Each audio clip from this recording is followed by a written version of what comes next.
Hello everyone. If you like the video, please don't forget to like, share and subscribe. Hello everyone. So today we will discuss methods of preparation of alkyl halides. So there are three methods of preparation of alkyl halides. First method, that is from alcohols.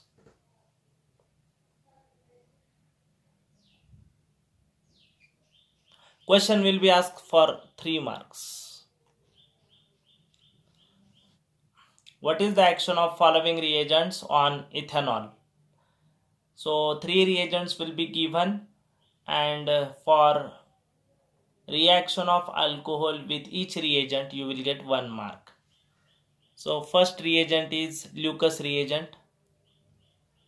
So Lucas reagent is nothing but it is a mixture of concentrated HCl in the presence of anhydrous zinc chloride ZnCl2. So when ethyl alcohol, ethyl stands for C2H5, alcohol, so OH group is there. So ethyl alcohol when reacts with Lucas reagent, H of acid combines with OH. So byproduct of the reaction is H2O plus position of this OH group is occupied by Cl. So main product of the reaction is C2H5Cl. C2H5 is ethyl, Cl stands for chloride. So name of the product is ethyl chloride. So explanation you can write, ethyl alcohol when reacts with Lucas reagent, in bracket you can write it is a mixture of concentrated HCl plus anhydrous ZnCl2 gives ethyl chloride as a product. So reaction with PCl3. Reaction with PCl3. So once you find 3 in the reagent, we are going to take 3 molecules of ethyl alcohol. So OH group is replaced by Cl. So product of the reaction is 3 times C2H5Cl plus. Now to write byproducts here, 1 C2H5OH contains 1 OH group. So 3 C2H5OH contains 3 OH group. So 3 OH groups we are left with, and 1 phosphorus atom from PCl3 we are left with. So byproduct of the reaction is POH thrice. This is same as H3PO3. Okay. Reagent is PCl5, phosphorus pentachloride. So when you heat, you will get C2H5Cl plus H combines with Cl. So HCl. Now what we are left with is phosphorus from PCl5, oxygen. This oxygen we are left with, and from PCl5 we are left with 3 chlorine atoms. So therefore Cl3. So byproduct of the reaction is POCl3. So explanation you can write, ethyl alcohol when reacts with PCl5 gives ethyl chloride as a product. That is reaction of ethanol with SOCl2. So when we write reaction with SOCl2 stands for thionyl chloride. So when we carry out reaction with thionyl chloride, we have to use pyridine. So OH group is replaced by Cl, so you will get C2H5Cl plus H of OH combines with another Cl, so HCl plus what we are left with is SO and this oxygen atom. So therefore another byproduct is SO2. We are using pyridine. So in this reaction HCl is formed as a byproduct. So to neutralize this excess of acid produced, we are using the reaction of ethene with HBr.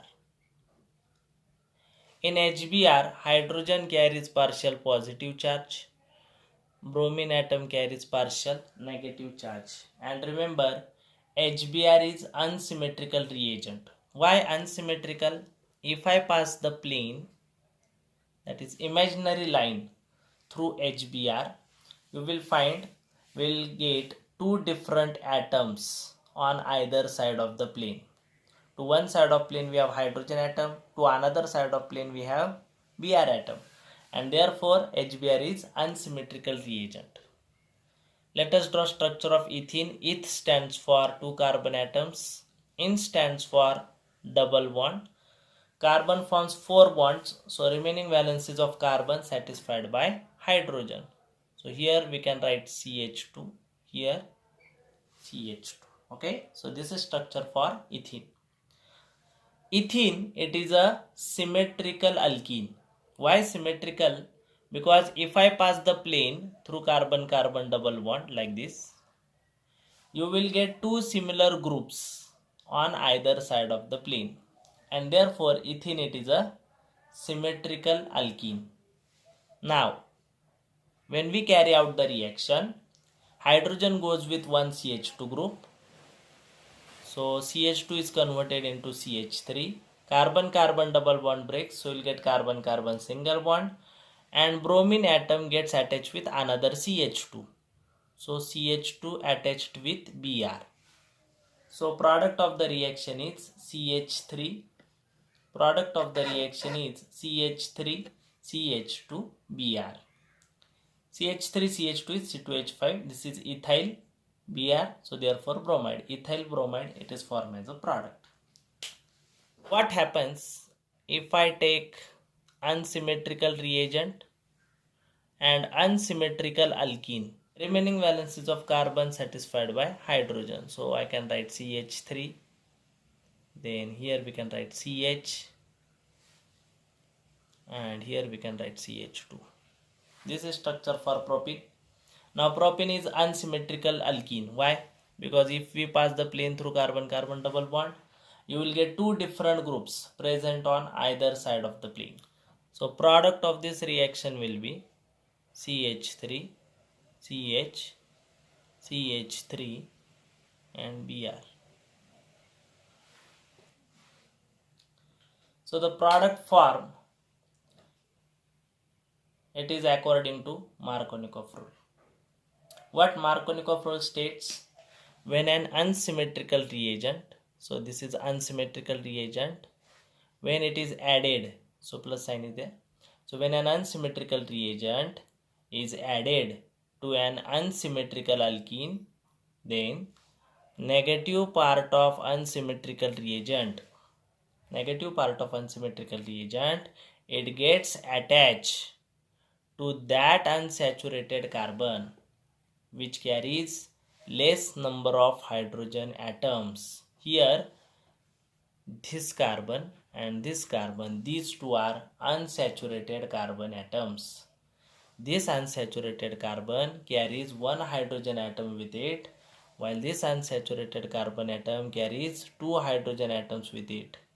And therefore, according to Markovnikov rule, when we carry out reaction of unsymmetrical reagent with that of unsymmetrical alkene, then negative part of unsymmetrical reagent, it gets attached to that unsaturated carbon which carries less number of hydrogen atoms with it, and therefore according to Markovnikov's rule we are getting isopropyl bromide as a product.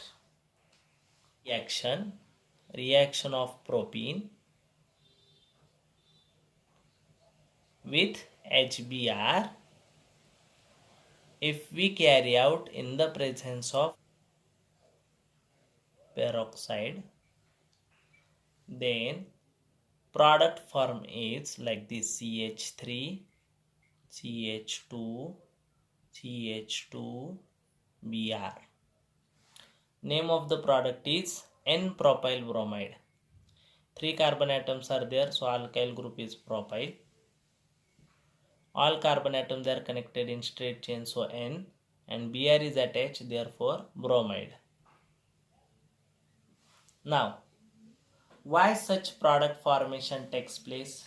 Now here, remember always, when we use peroxide and if we carry out reaction of unsymmetrical reagent with unsymmetrical alkene, then in that case product formation takes place according to anti-Markovnikov's rule.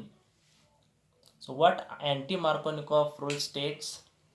When an unsymmetrical reagent is added to an unsymmetrical alkene, then the negative part of unsymmetrical reagent gets attached to that unsaturated carbon which carries more number of hydrogen atoms with it in the presence of peroxide. This is important.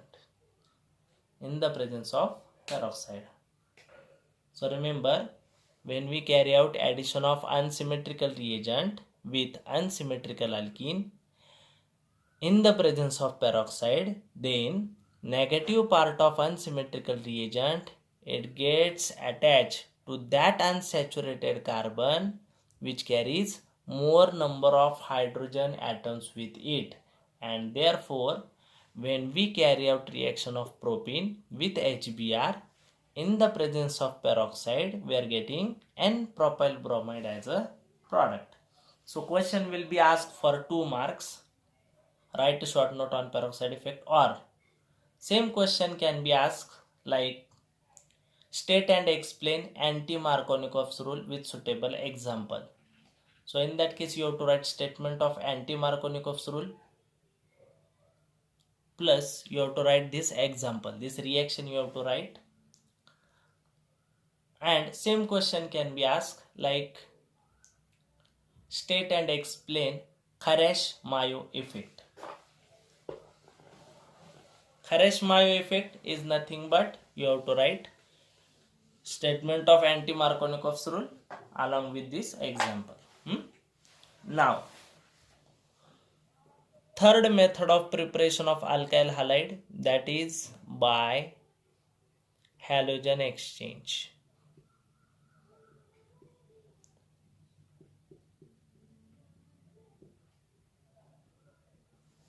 So by halogen exchange we have 2 reactions. First reaction is Finkelstein reaction. Finkelstein reaction. Now what Finkelstein reaction is? Here alkyl chloride or bromide like reacts with sodium iodide in the presence of acetone. So we'll get alkyl iodide as a product plus NaCl.